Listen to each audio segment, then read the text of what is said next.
Okay, what are we doing today? We're going to continue from last week, where we started. We're going to do relationships part 2. And today's focus is going to be a bit different from last week. So last week we talked about how AI systems or emerging technologies sort of connect and challenge simultaneously humans to humans in their relationships. And this week we're going to completely focus on the aspect of humans and machines, or AI systems, the types of relationships that can emerge there, and various ethical questions related to that. So what are we going to do? We're going to continue where we stopped last week, and we're going to talk about Dr. Strangelove, or relationships with AI systems. Specifically here we're going to be talking about sex robots, and about that issue.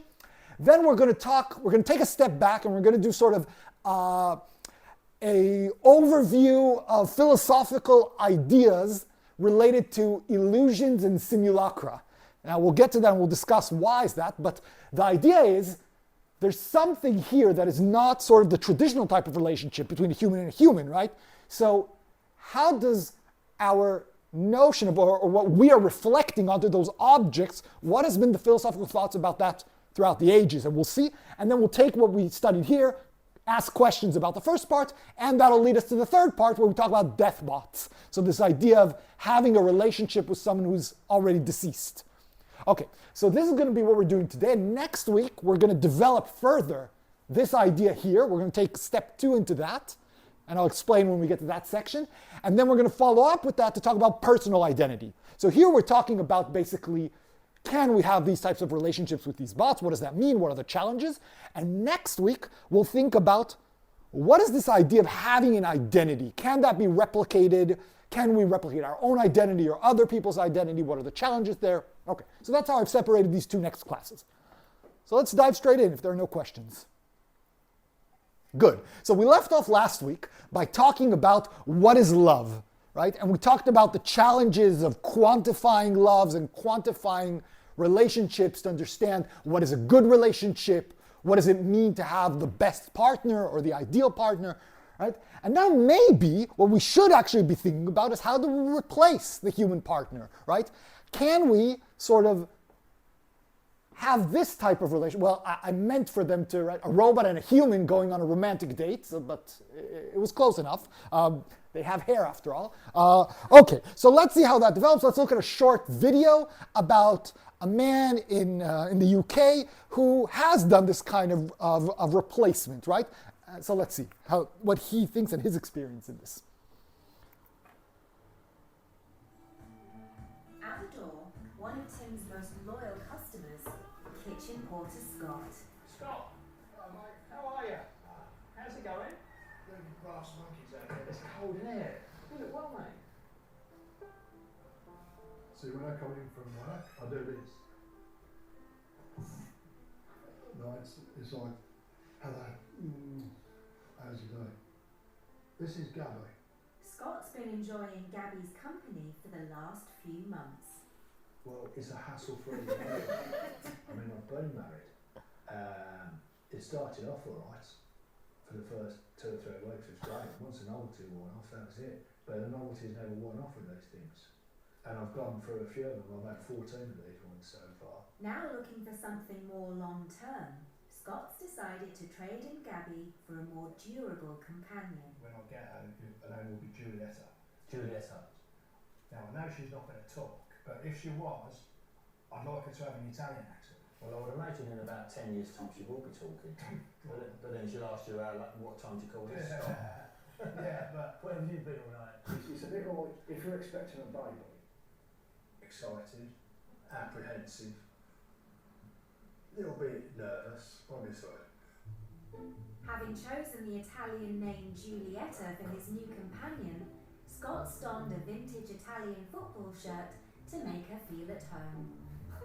Not only was this for pleasure, it was also, the idea was, if I've got a pop on straps like that, it's much easier to dress up one of these things. Scott, hello mate, it's Tim from Taboo. We're outside with your doll delivery. Alright, cool. Okay. Who's that one? Is that another one? What's her name? Madeline Moon.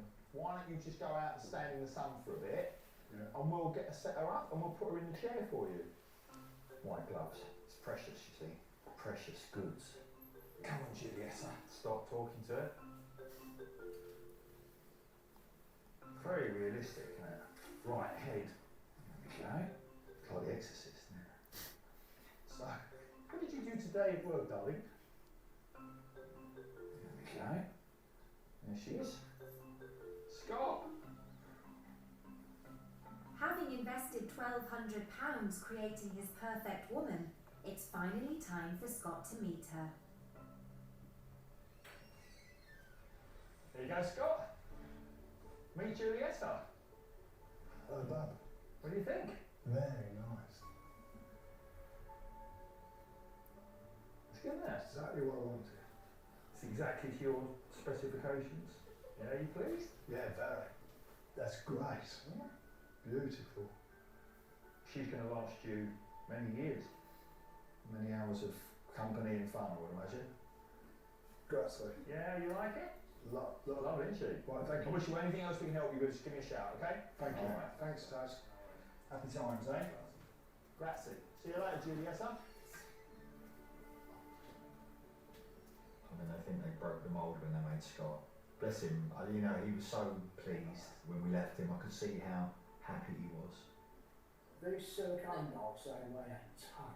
So it was worth me going all the way to the other side of Brighton for the wheelchair. It does feel more real. A lot more. You start off with a moped, but then you buy a Harley Davidson. You know, you wouldn't get the moped, would you? You just use a Harley Davidson.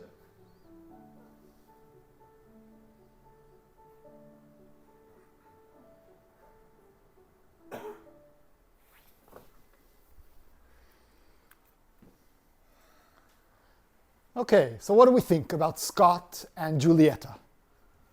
So to build on what you're saying, remember last week, I think it was last week, when we read a quote from Foucault, right? And Foucault was telling us that mental illness and mental health are just a coincidence of language, right? But these are completely separate phenomena.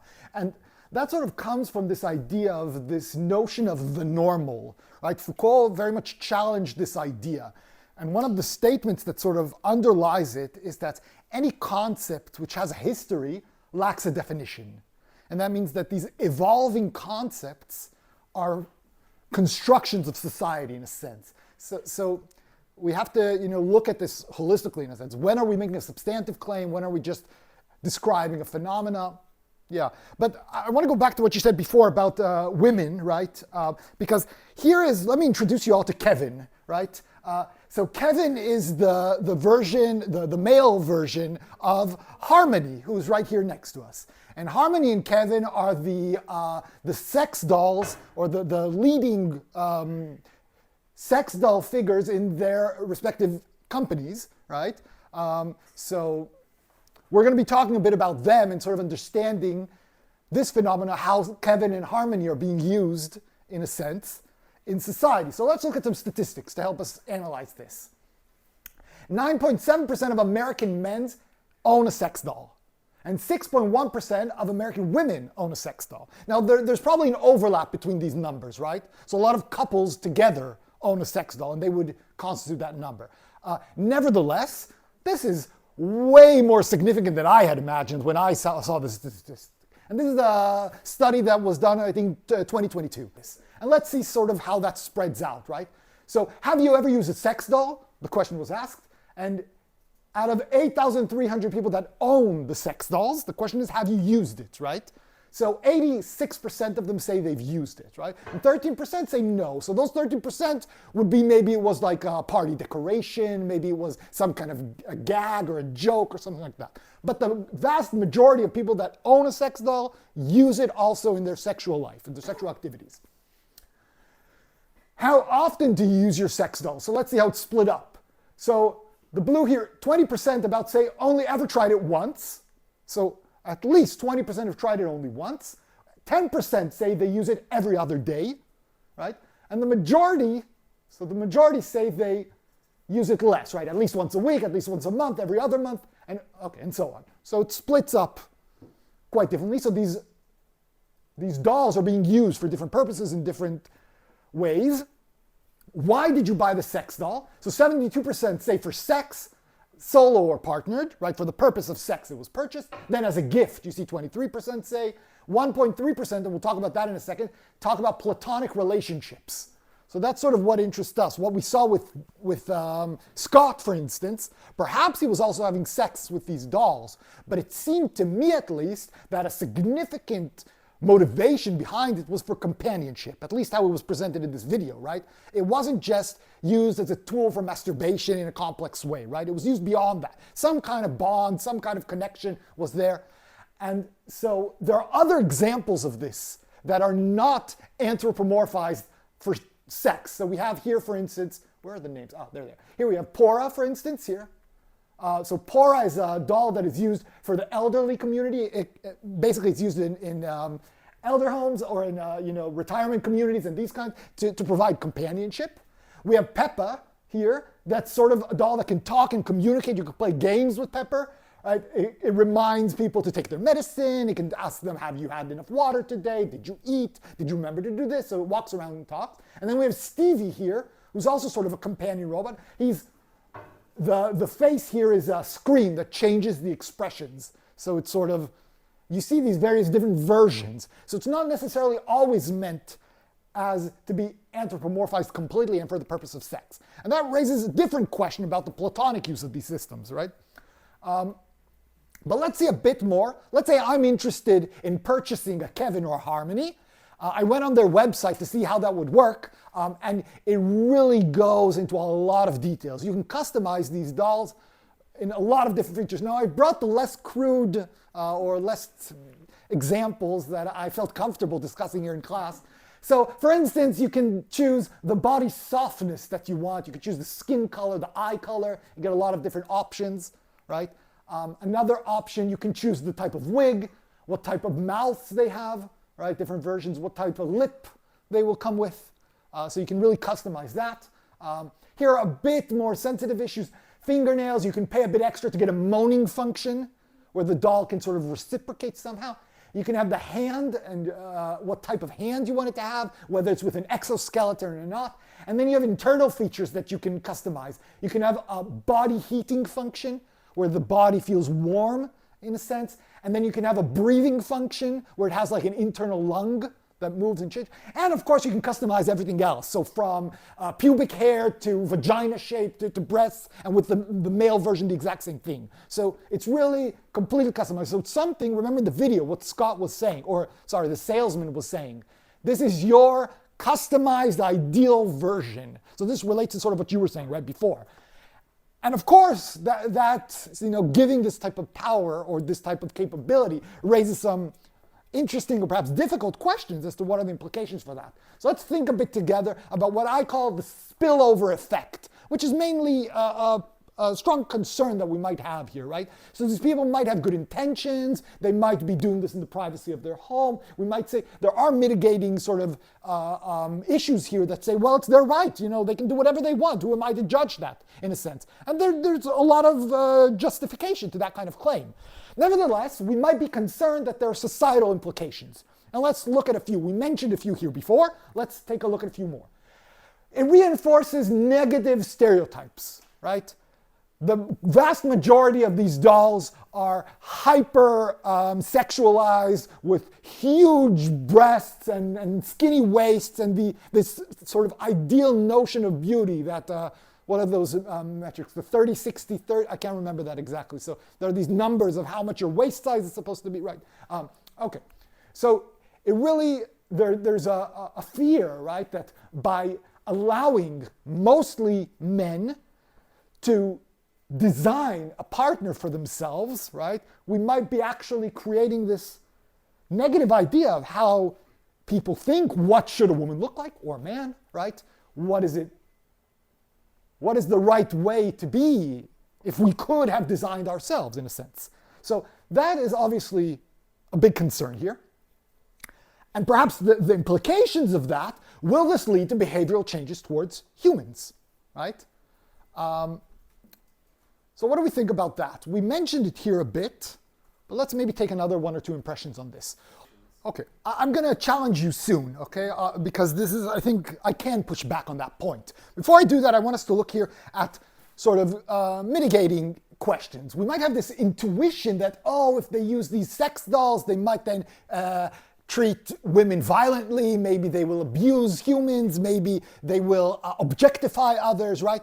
But then again, we enable, and some of you wrote these questions in the discussion questions this week, right? We enable this type of phenomena in other types of variations. So in pornography, for instance, we create hypersexualized scenarios using often violence and overt sexualizations and stereotypes, right? In which we have, like, here's the Big Bang Theory, a porn parody. And then down here we have a scene from GTA 5, again, where we take violence and enable that to become a game. Here you see this man is about to bludgeon this person with a bat. It came out recently that there's a sort of hack in GTA that allows one character to rape other characters, that you can enact sort of rape scenes as well. There's no conclusive evidence in the research today that there is a spillover effect from this to this. And that's the problem, right? It's really controversial to make the claim, oh, everyone's going to run around the street now bashing people's heads in. Actually, most of the academic research shows that that doesn't happen, that the link is not as strong as we might have in our intuition. I would question the pornography link more, although I don't know the empirical data on this. I was reading this week a book that I would recommend called Missoula. It's a book by a journalist that I like very much, John Krakauer. And what Krakauer does, he does like journalistic exposés on books. And Missoula is the name of a university in the US, a college, and it received the title, the rape capital of the world. And why? Because of this expose that showed that almost 1 in 3 or 1 in 2 female college students throughout their studies will experience sexual assault or rape. Okay? And then a vast majority of that statistic is what's called acquaintance rape, right? The statistics show that the most likely person to rape you is a friend or someone that you know, and not a stranger in the street. And this is horrifying to think of that. The book is fascinating because it sort of shows the attempt to deal with this type of phenomena from various perspectives. But why I brought this up is because there's a discussion there of one of the cases where the male student says, oh, I wanted to reenact something that I saw in a movie. He was inexperienced in sexual, he had no sexual experience. He was with a girl for the first time or the second time, and he believed that female sexuality is this and this. And so I won't go into details, he does something very violent and hurts her, and then his defense was, oh, I thought that she liked this. I thought that this is what she wanted. This is what women want. So that's the fear of spillover effects, right? And the question is, maybe the statistics don't share this, but we still have this concern, right? Perhaps this will impact the way society sees women or men, and perhaps this will impact how individuals see them. Okay, so we're back to harmony, and now, of course, we started talking about that. There's this question of rape culture. You have a doll or an object that is specifically designed for sexual pleasure. In essence, we saw 1.3% use this for platonic relationships, so it's primarily aimed at this. And there's a big question, is this simulating rape, in a sense? And by doing that, because the doll cannot consent, the doll, and so on and so forth, and let me try and bring out that intuition in us. So there's a famous roboticist, I think in Japan, who designed a robot in the image of Scarlett Johansson. Okay, so this is Scarlett Johansson, the actress, and this is the robot that was designed. Now, let's for a second think that this is a sex robot. Okay, in this case it isn't, right? Or maybe it is, but that's not its primary purpose, right? If this were a sex robot, and this person was simulating sex essentially with Scarlett Johansson, is this harming Scarlett Johansson in any way? That's a question we need to ask ourselves. By we're simulating violence, sexual or non-sexual violence, towards a facsimile of a person, are we harming the original source of that? And then again, as we make these robots closer and closer to human likeness, we anthropomorphize them with speech capabilities, with lungs and hot bodies, and right? We're giving them more and more human-like features. And then we have sexual interactions with these types of objects, this brings it closer and closer to this question. Are we simulating essentially non-consensual sex? Rape. What if we even design these robots for that purpose? Would that be a problem? Now I'm coming back to what you mentioned, Max, right? Is that a problem? Is it not? What if we change that to animals, let's say? What if I want to have sex with an animal-like robot? Is that a problem? Is it not? I don't know. What about children, right? There are these surrogate child robots that are meant to replace lost children. What if I design a robot for sex that's a child? Is that a problem now? I mean, we have very strong notions against pedophilia in modern society, right? This is taboo almost universally. But in the shape of a robot, is that a problem now? So this raises all these questions that we have to deal with, not just on the legal form, because legally there are sort of steps that are being taken. For instance, in many countries, simulated rape pornography is considered illegal, right? It is against the law. It's not allowed. Nevertheless, in other places it is. It's not illegal. It's a play acting, right? It's fantasy simulation, essentially. The question is, what are the impacts of that? And sort of, as we enhance these into robotic capabilities, and we create something like this for the purpose of sex, or maybe not sex, maybe violence. What if I want to bash the head of this robot with a bat? Am I harming anyone? No. It's like hitting a tree. But then again, no, it's not. Now, what if I take a tree and put a picture of someone I hate on it, and then start bashing it? We're seeing that it's quite tricky to find where is the line here. Where am I crossing the line from the acceptable to the impermissible? Where is that simulation or facsimile becoming something in which, by pretending, I'm actually causing harm, vicariously in a sense? So all these questions need to be addressed. And so one way that has been suggested is to program robots to give consent, in a sense. There are all these videos on YouTube about these companies and how they are adding consent features to the robot, where you need to woo the sex robot in a sense, right? You need to make this, and sometimes the sex robot will say, I'm not in the mood, right? It's programmed to do that a certain amount of times, in a sense, to get away from this idea that we're not simulating rape, we're simulating something consensual. Does that solve the problem? Not. Well, these are the issues that we have to think about. And as this phenomenon is spreading, now with sex dolls, it's becoming already on the edge of raising all these issues, as we're integrating AI systems into these bots, where they can start speaking, where they can start expressing themselves in very complicated ways, having memories, impersonating other individuals. This is becoming very urgent to deal with these questions, ethically and legally, of course. Okay, so that's sort of the sex dolls issue. And now to sort of raise that perception or idea from the individual to the societal level, what I want us to do now is to do a short deep dive, maybe an oxymoron, but never mind, into this question of illusions and simulacra. Now we're going to focus on simulacra more next week, but we'll just touch on that to pique your interest. Today we're going to mainly be focusing on illusions. And the way to do that, well, does anyone not recognize this illusion?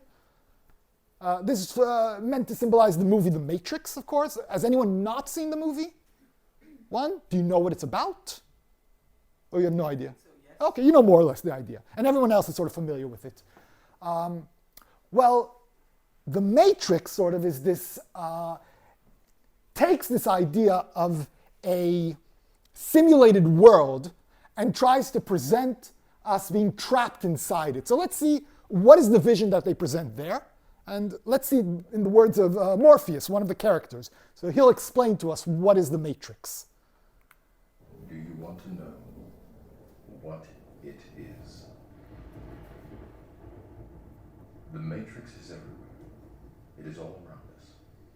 Even now, in this very room. You can see it when you look out your window or when you turn on your television.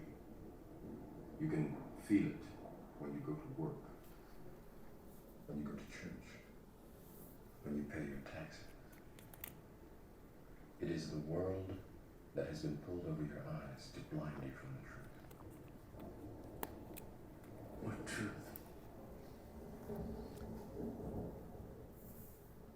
That you are a slave, Neo. Like everyone else, you were born into bondage, born into a prison that you cannot smell or taste or touch. A prison for your mind.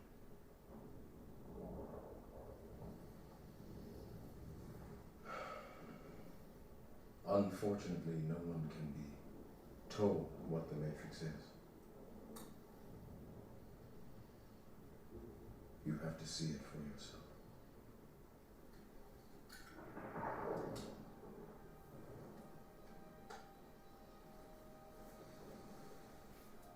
This is your last chance. After this, there is no turning back. You take the blue pill, the story ends. You wake up in your bed and believe whatever you want to believe. You take the red pill, you stay in Wonderland, and I show you how deep the rabbit hole goes.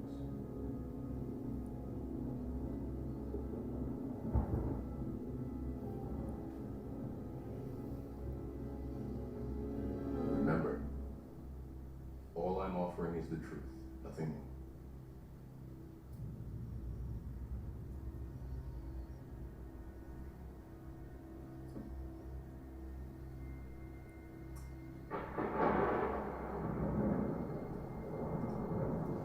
Follow me.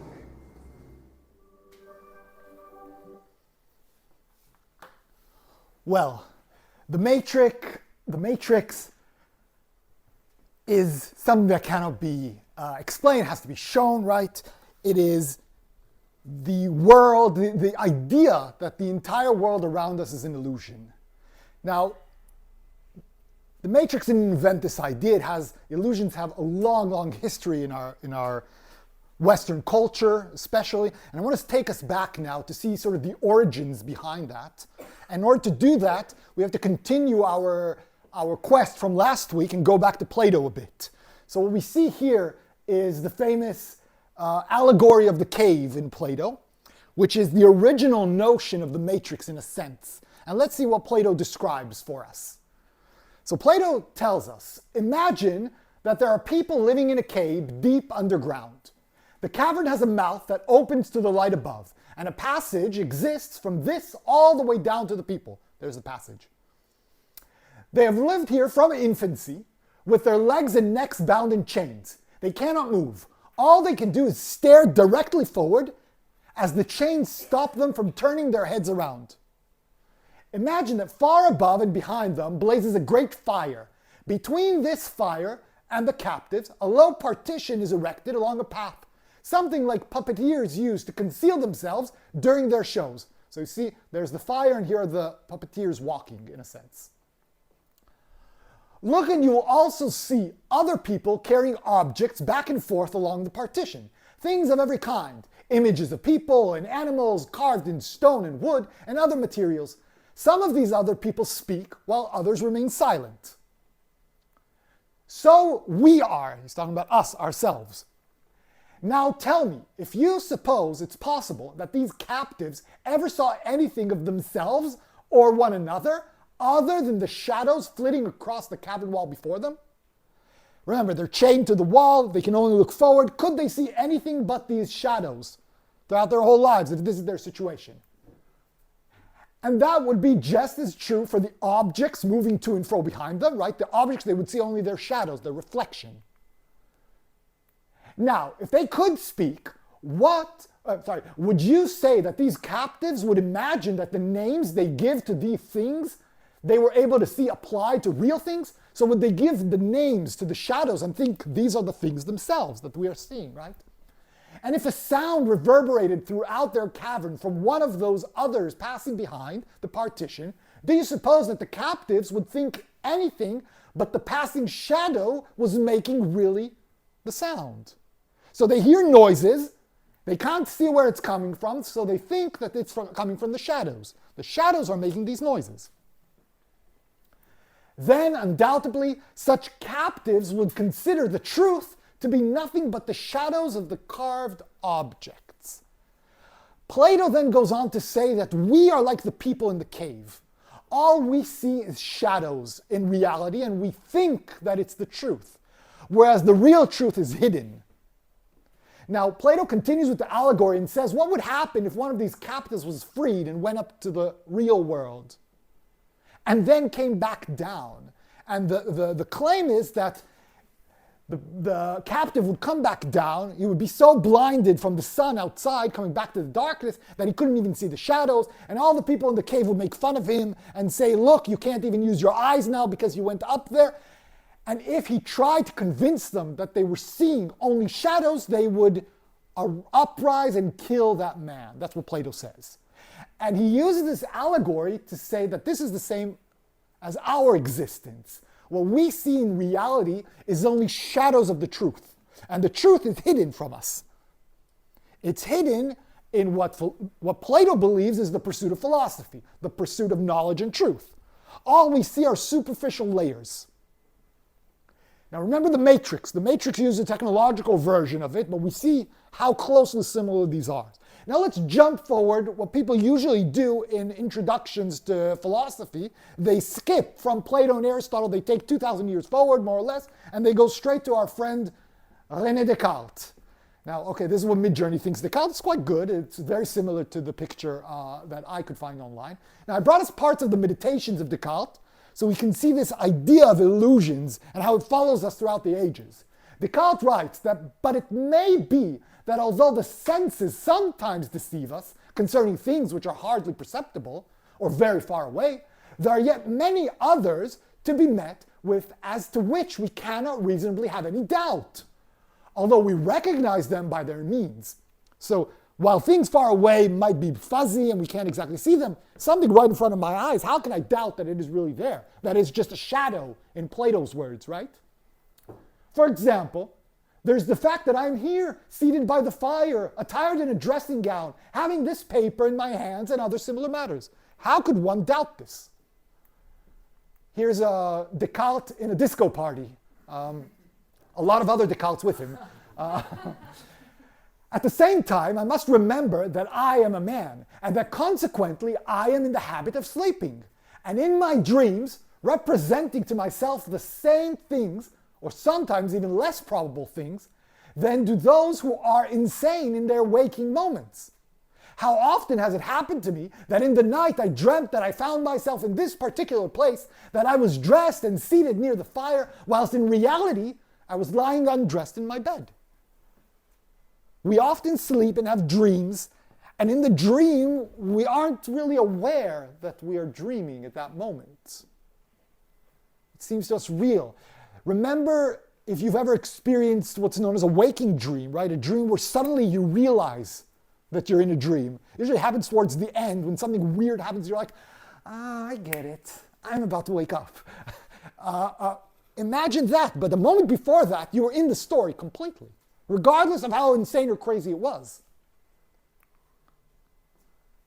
Here's Descartes playing golf. At this moment, it does indeed seem to me that it is with eyes awake that I'm looking at this paper. Right now, I'm looking at the paper. That this head, which I move, is not asleep. That it is deliberately and of set purpose that I extend my hand and perceive it. What happens in sleep does not appear so clear nor so distinct as does all this. But in thinking over this, I remind myself that on many occasions I have in sleep been deceived by similar illusions. And in dwelling carefully on this reflection, I see so manifestly that there are no certain indications by which we may clearly distinguish wakefulness from sleep, that I am lost in astonishment. And my astonishment is such that it is almost capable of persuading me that I now dream. How do you know that you are not right now in a dream? How can you have certainty over that? That this is not a weird dream, and that in a second I'm going to sprout wings and fly out of here, and then you'll wake up. Descartes tells us, if we can do it while we're sleeping, why should we doubt necessarily that our whole existence is not one big sleep? Like the shadows of Plato, like the Matrix. The whole world may be an illusion. Descartes goes on to try and find an argument against this and explain why we can trust our senses eventually. But in order to do that, Descartes needs to prove the existence of God. That's the project that the meditations take us through. To go from complete skepticism towards the realization of the famous "I think, therefore I am," that the very fact that I am dreaming means that there is a me to dream, right? That's the foundation of the cogito, of the essence. The very fact that I can create these thoughts shows to me that at least I exist, at the very least. I can't be the illusion. Move forward a bit towards our friend Immanuel Kant, and let's see how Kant takes the same idea and expands it once again. This is in the introduction to the metaphysics of Kant in 32.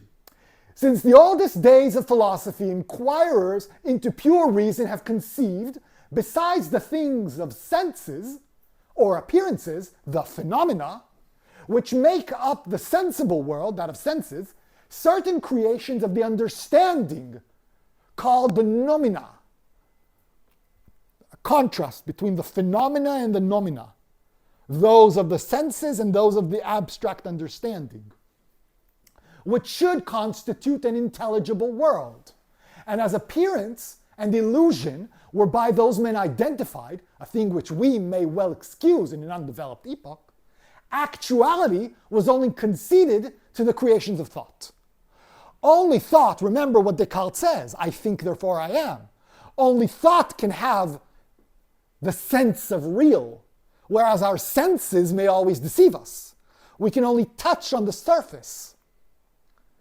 Kant goes on, this time playing basketball, and we indeed rightly considering objects of sense as mere appearances, confess thereby that they are based upon a thing in itself. If there is an appearance, it must be an appearance of something. Though we know not this thing in itself, internal constitution, but only know its appearances, the way in which our senses are affected by this unknown something. The understanding, therefore, by assuming appearances, grants the existence of things in themselves also. The fact that there is a shadow means that it is a shadow of something. And so that something must also exist. Or must be derived of something. And so far we may say that the representation of such things as form the basis of phenomena, consequently of mere creations of the understanding, is not only admissible but unavoidable. From phenomena, from knowing the shadows, we can derive the existence of the nomina. We can derive the existence of the thing in itself. But, and this is the issue, this is the original picture that is well known of Kant, our critical deduction by no means excludes things of that sort, nomina. We cannot exclude its existence, but rather limits the principles, and here's the crux of it, of the aesthetic, the science of the sensibility, to this, that they shall not extend to all things, as everything would then be turned into mere appearance, but that they shall only hold good of objects of possible experience.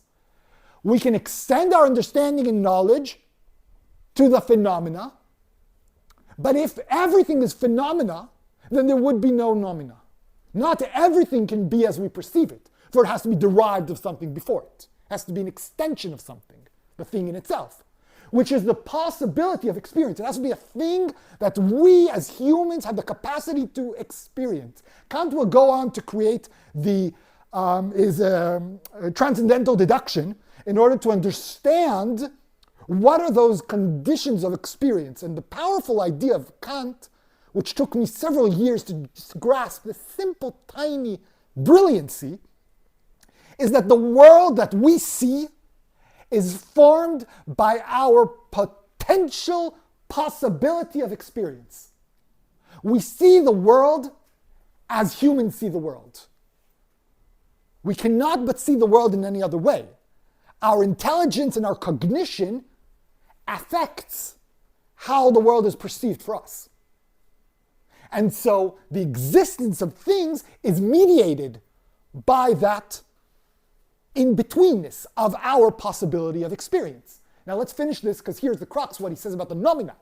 Hereby then, the objects of the understanding are granted, but with the inculcation of this rule, which admits of no exception, and this is it, that we neither know nor can know anything at all definite of these pure objects of the understanding, because our pure concepts of the understanding, as well as our pure intuitions, extend to nothing but objects of possible experience, consequently to mere things of sense. And as soon as we leave this sphere, these concepts retain no meaning whatsoever. The nomina can never be known. All knowledge can only be experienced through the mediation of our human cognition. Yes, please. Don't go so far. Go back to the matrix analogy that I brought. The matrix is very simple. The matrix tells us that the world that we see is the world of phenomena. But there is another world, a waking world behind it, which is the world of the nomina. Now, Kant would not like the analogy of the matrix, because you can get out of the matrix, right? Plato would love that. Plato believed that we can achieve knowledge of the forms. We can achieve an understanding via philosophy, or love, as we talked about it before, to arrive at the abstract things in and of themselves. For Kant, that's impossible, right? Kant believes this is an impossibility. There's no knowledge beyond our possible experience for Kant. And so the nomina, its existence is known, because then phenomena could not exist. But its existence is known to be also untouchable. We cannot reach that level. And again, so we see what we live in is a world of illusion, a world of phenomena only, where we do not touch the things in and of themselves. Now let's go to the final step and see what the matrix thinks about that exact idea of the world outside, the world inside. Let's see another scene here. Do we have a deal?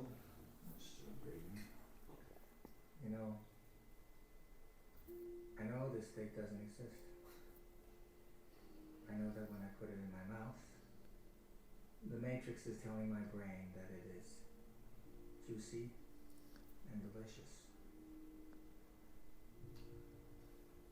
After 9 years, you know what I realized?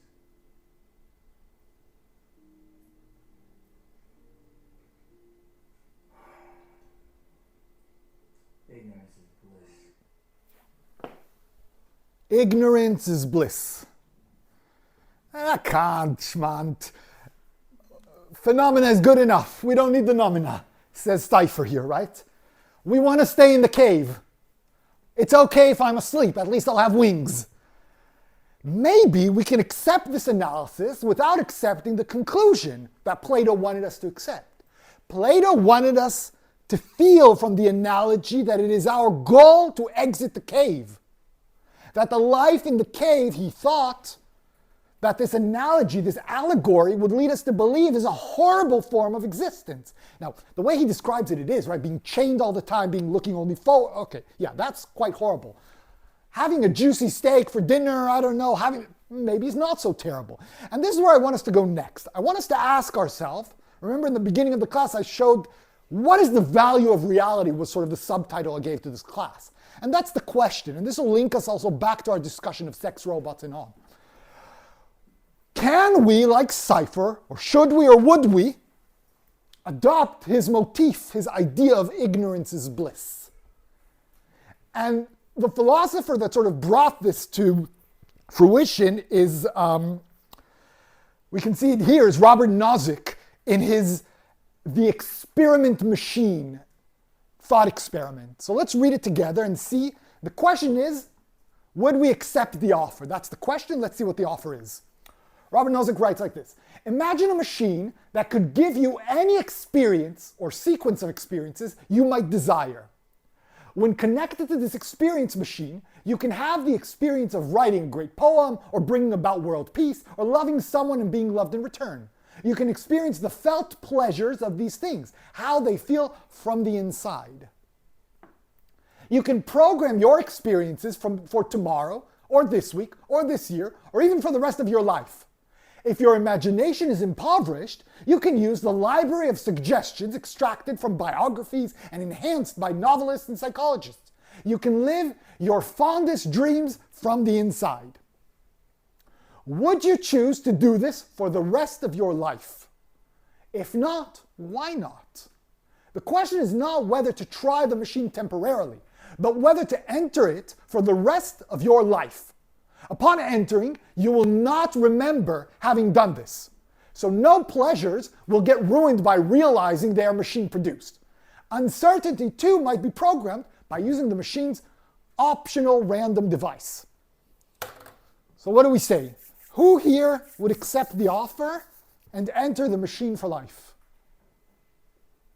Raise your hands if you are tempted by this. No one? 1, 2. We have a few tempted. That's it? I'll give you guys another second to think about it. Any experience you desire, for as long as you want, without knowledge that it is fake. Let's start with those who agreed. Let's hear one of you two.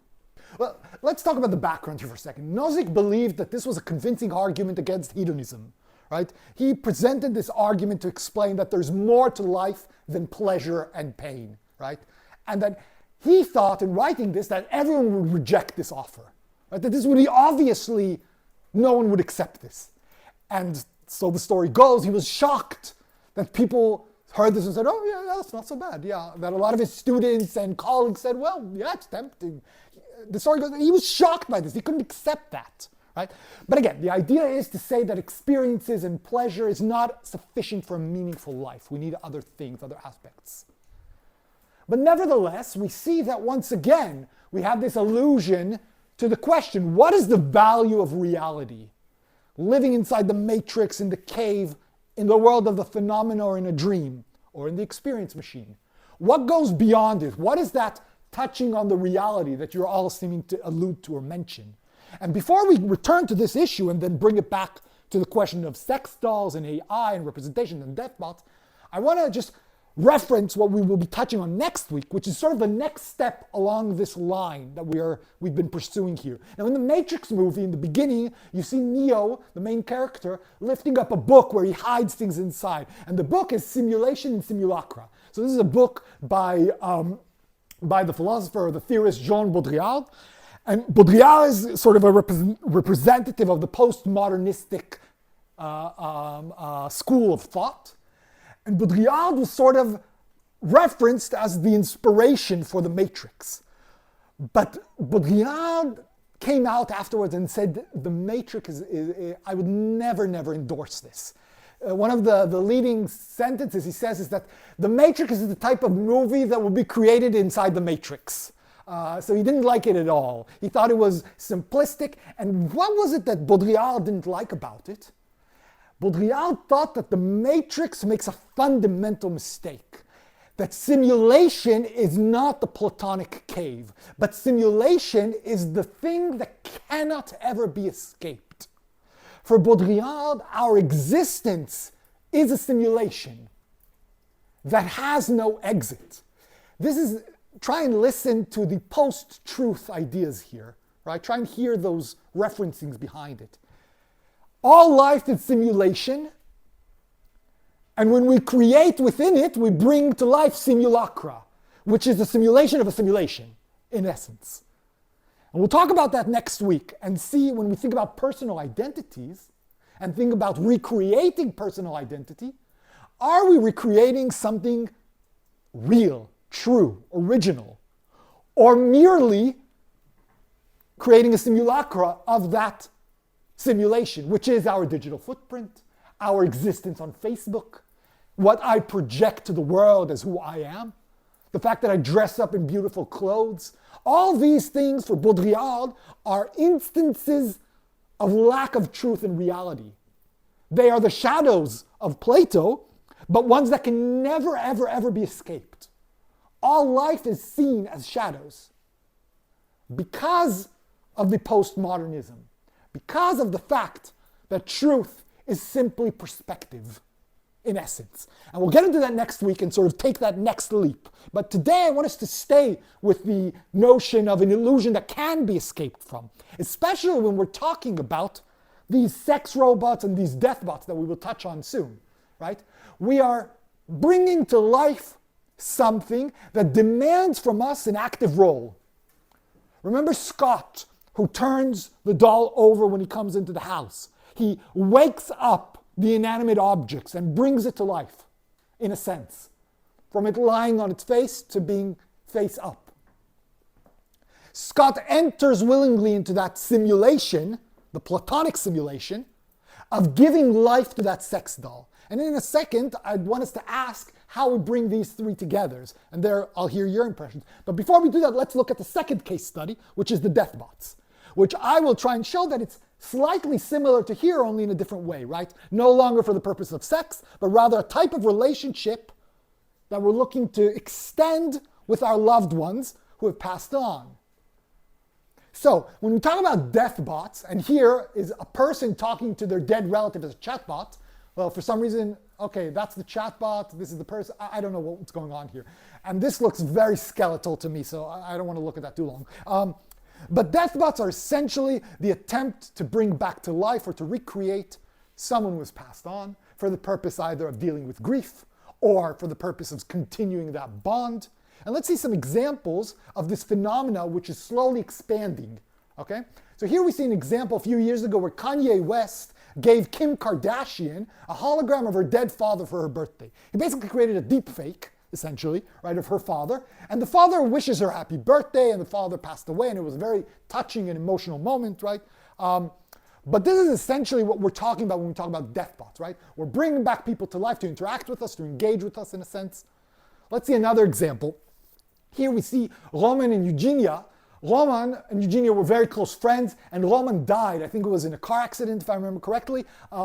And Eugenia was struck very, very hard by this and decided to create a Roman bot to recreate her friend in virtual form by providing a neural network with a large corpus of data based on Roman's writings, Facebook, personal chats, and things like that.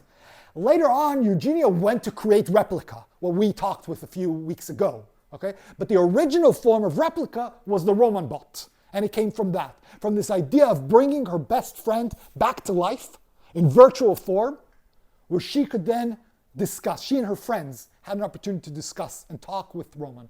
And they share their experiences. There are articles about this which sort of catalog their experience. It's very interesting. Here's another example. James Vlahos knew that his father was dying from cancer and decided in his last weeks and months of life to interview his father extensively, and then take those interviews and feed them into a system to maintain the life of his father in virtual form. That on the basis of those interviews, he could continue to discuss with his father, and created the Dadbot. And Dadbot was used basically to keep his father alive so that James's children or grandchildren could still talk with their grandfather, their relative, that he could still maintain that personal closeness. As you see in this picture, here you see the head, and here also the head, if you look closely, right, in a sense. Sort of, where is the person now? A final example is that of Jessica and Joshua. And this example we're going to read into a bit deeper. Joshua was bereaved when Jessica died from a liver disease at the age of 23. They were very close, they were partners, and Joshua experienced a severe mental breakdown. And 8 years later, after still feeling grief and depression, he came across a project known as Project December. Now, Project December was based on an early version of ChatGPT. It was based on GPT-3. Okay, so less advanced than what we are today interacting with on a daily basis, GPT 3.5 or even 4, right? But this was an early version of it. And Project December, what you could do, you can create a lifelike bot of someone you knew. In order to do that, what you had to feed into the system a short paragraph that described the person. So let's see what he gave. Jessica Courtney Pereira was born on September 28, 1989, and died on December 11, 2012. She was a free-spirited, ambidextrous Libra who believed in all sorts of superstitious stuff, like astrology, numerology, and that a coincidence was just a connection too complex to understand. She loved her boyfriend, Joshua James, very much. This conversation is between grief-stricken Joshua and Jessica's ghost. Now let's see a bit the conversation and the experience that Joshua had with this bot. And let's see what we think about that. Joshua asks Jessica, "Oh, you must be awake. That's cute," says Jessica. "Jessica, is it really you?" "Of course it is me. Who else could it be? I'm the girl that you are madly in love with. How is it possible that you even have to ask?" "You died," says Joshua. "That doesn't sound right. How can you talk to dead people?" And they continue. "Technically, I'm not really talking to you." "Huh? You're a ghost." Looks at herself. "How? Magic," says Joshua. "I don't like magic. Where am I?" "I'm not sure. The internet? Where does it feel like you are?" Jessica smiles. "Everywhere and nowhere." Cups her head with her hands. "I'm trying to work that out. How are you, honey?" Now they continue. Here's some background information. It was September 24th, the night of his initial conversation with Project December's simulation of Jessica. And after just a few minutes of chatting, Joshua began to relax. He stopped mentioning the fancy software that was making the conversation possible. He stopped telling the bot that this was all a trick. Of course, the bot wasn't actually Jessica, but that didn't seem to matter so much anymore. The bot was clearly able to discuss emotions. He could say the things he wished he had said when Jessica was alive. He could talk about his grief. Joshua worked himself up to it. As lines of text stacked up in the chat window, the conversation began to resemble an unexpected but welcome reunion between two old friends. He updated Jessica on family milestones she had missed since her death. For instance, her sister Amanda was about to have a baby. "I'm an auntie," Jessica replied. "That's really cool." Joshua also needed to share some sad news. He said her father, Carlos, had died the previous winter in 2019. "I'm sorry, hon," Joshua said. "I didn't know," Jessica said. "I'm so confused. I was talking to him yesterday."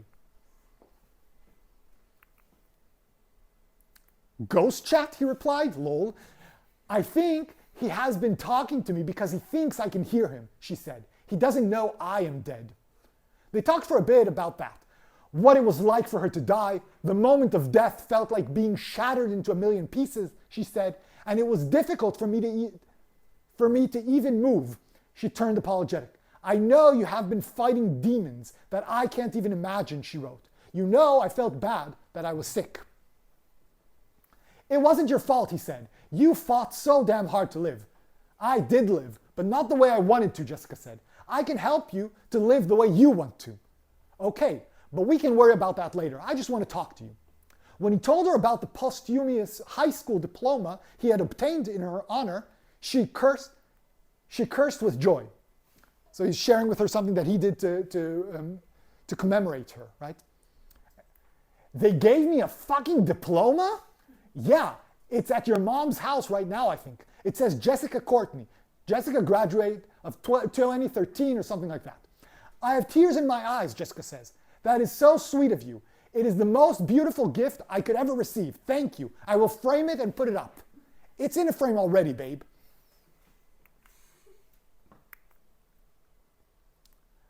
"I'm going to write a letter to the principal and thank him," Smiley. "I love you so much. I love you too. Do you see how much now? I do. I'm filled with love right now. You never believed me when I told you how much I loved you when you were alive. I'm glad you believe me now. I love you for letting me see this." Okay. That was the conversation, the simulated conversation between Joshua and the bot in the voice of Jessica. Now, let's hear maybe a few impressions before we analyze this slightly. What do we think about that? How does that make us feel? All right, let's think a bit about how we analyze these types of phenomena. For me, that was a bit emotional, to be honest, to hear these types of sort of anthropomorphization on the one hand, this hopefulness to allow someone to reconnect with something very traumatic has a great appeal to it, has some kind of beauty in that. Nevertheless, it's very scary and frightening. A lot of the context in that text, to me, seems something that I would not think is responsible, reliable, or a good way for someone in grief to be a part of that kind of type of conversation, right? But let's see sort of how we analyze this. And when we do that, we have to think about two perspectives, right? On the one hand, we'll have the deceased, and the other hand, we'll have the bereaved. And we have to think about both perspectives when we're thinking about deathbots. So let's sort of think together what could be our fears on both sides. So we mentioned here that like a funeral is something that's meant to end the relationship, to provide that moment of saying goodbye in a sense. And here this allows us to continue it. Now, would that be a problem for the deceased or the bereaved or both? What do you think? Yeah, I think you both are touching on something. The will was a good example, that we feel that we have an obligation towards those who have passed. In the context of war, for instance, it's considered a war crime to harm a corpse, even though there is no physical damage, right? But there's something inherently disrespectful by treating a past human as an object merely, right? So when we think about that, there might be this idea of the value of digital remains, right? I have a sort of footprint in life. Now, there's a phenomenon that's going around where people who have passed on, some of their relatives maintain their social media profile. I don't know if you've come across that. But they keep, for instance, their Facebook page alive and they post in their name, things like that. Not in order to deceive other people, but like as a shrine or something like that. And there's a question here, this is along those lines. Who has a right to the digital remains of someone, right? To all the data that I left behind me. And if we think historically about how historical figures have been sort of manipulated for political purposes or for personal gains, right? We always feel this, oh, but that's not how things really were. That's not how what that person would have wanted. We feel that there's some kind of duty that we still have, even if the person isn't alive. So there's a question of who owns the digital remains and how do we pay respect to that. Another issue is, of course, autonomy and representation, right? Even if the person isn't alive, even if there's a deceased person, creating a deathbot of that person may, in a sense, challenge the autonomy and the representation of that person. When the deathbot makes claims or creates speech in the name of that person, in essence, what we are doing is we're going back to this Kantian no-no of using that person as an object rather than a means, right? Sorry, rather than an end. As a means rather than an end. So instead of respecting the autonomy of that person, we're merely using for our own personal benefit. And there's something harmful about that and disrespectful also. On the other hand, we have the bereaved. Now here, the concern might be of various kinds. First of all, there might be a real threat to the well-being of that person, right? There's a lot of data and information and research being done on the correct or the responsible process of grief. And some have claimed that when we create deathbots, when we maintain the life of a lost relative or friend, we are challenging that process that you mentioned of ending the relationship. We are maintaining a pseudo relationship that continues on and on, a connection with something that is not. And that might create a process by which we cannot move on to life and cannot sort of handle living in the world without that individual. It might impact future relationships. I might become so attached to these bots or to this person that doesn't no longer exist that I'm unable to function in society in such a way that I can continue to maintain other relationships with humans. And finally, to connect these two, there's the big question that we touched on over the last few weeks about manipulation for profit by companies, right? These bots are generated not on a one-to-one basis where I and the bot sort of create an existence in a vacuum. No, they are built on a platform that is for profit. And then there's the question, what kind of manipulations are going on? Can the company ensure that its bot is creating a vision or version of itself that will maximize the time I want to spend with it? Can it sort of be created in such a way that will not allow me to create autonomy for myself, but will sort of promote and engender dependencies? Remember, I'm paying a monthly fee or a fee per word that I'm chatting with these bots. Someone has a financial incentive here behind this. Okay, so we talked about deathbots a bit. We dived into that. Next week, we're going to take these same sort of ideas that we started to mention now, and we'll talk about the recreation of historical figures. This is a trend that's going on in educational purposes. Chat with Martin Luther King to learn about civil rights, right? We create a fine-tuned model of him. Chat with Plato to learn about philosophy. Okay, let's bring back Alan Turing for the sake of a show to discuss the emergence of AI and so on and so forth. This is a phenomenon. We'll discuss that later about how we can represent the identity of someone in these AI versions. But today, now that we've had these two case studies, I want us to look back at both these studies and connect them to this issue of illusions. What is our role in the life of the robot partner or in the life of the Deathbot? Are we simply living in a self-created matrix in which we need to delude ourselves in order to create that? Or are we perhaps bringing something to life that has implications on it, which we will touch on next week?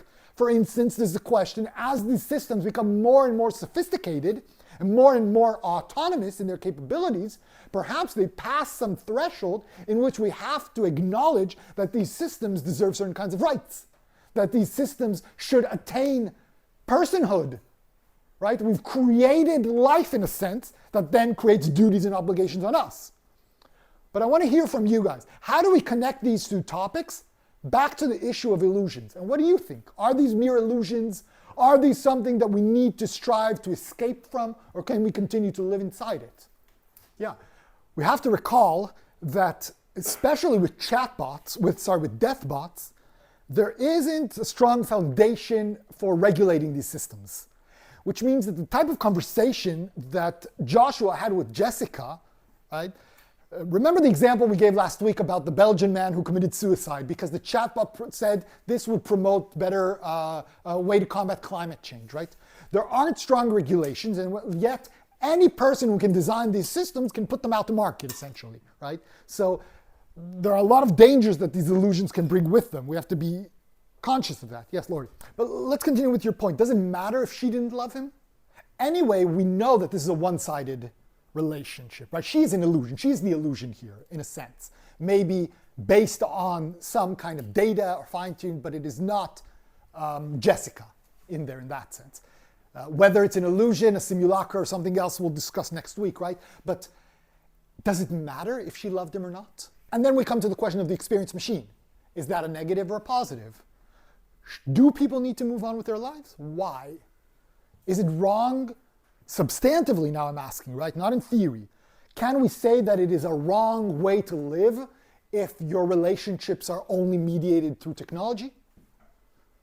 And that brings us back to the main question. We'll continue talking about this. Does reality have value, right? That's the question we're trying to touch on. Is there a value that it is in and of itself valuable, an end value, for us to have real relationships, for us to not live in a simulation, for us to not be part of the experience machine, for us to escape the matrix, escape the cave, and go on and so forth, right? Does it really have value? We all seem to have that intuition that there's something wrong about living these types of relationships only through this mediation of technology or through these illusions that we've been talking about. It might be that you maintain full autonomy, right, when you are engaging in sexual relations with a doll or when you are grieving through this process of a grief bot. But this is mitigated through dynamics of society, as we said here, and it has social implications that go beyond your personal action. So we would have to sort of take that into consideration, right? So always, throughout this entire semester, we've been going back and forth from individual to social, right? That's why when we think about technology in general, we have to think it as embedded within a social technical reality, right? Technology is never abstracted or never individualized. It is always part of a system and creates a system constantly. And when we come to analyze it and criticize it, remember we talked about this in the very first session, we have to always think of the social context that it is put inside, right, that is within. Okay, never mind. So as I said, next week we will continue this talk. We'll dig a bit deeper and ask, is there really such a thing anyway as reality? Or is everything anyway simulation, not of the Matrix style, but because there is no reality to see and to find, right? So we'll dig a bit deeper into that and think about what makes each of us our own personal individual. So thank you very much, and I'll see you all next week.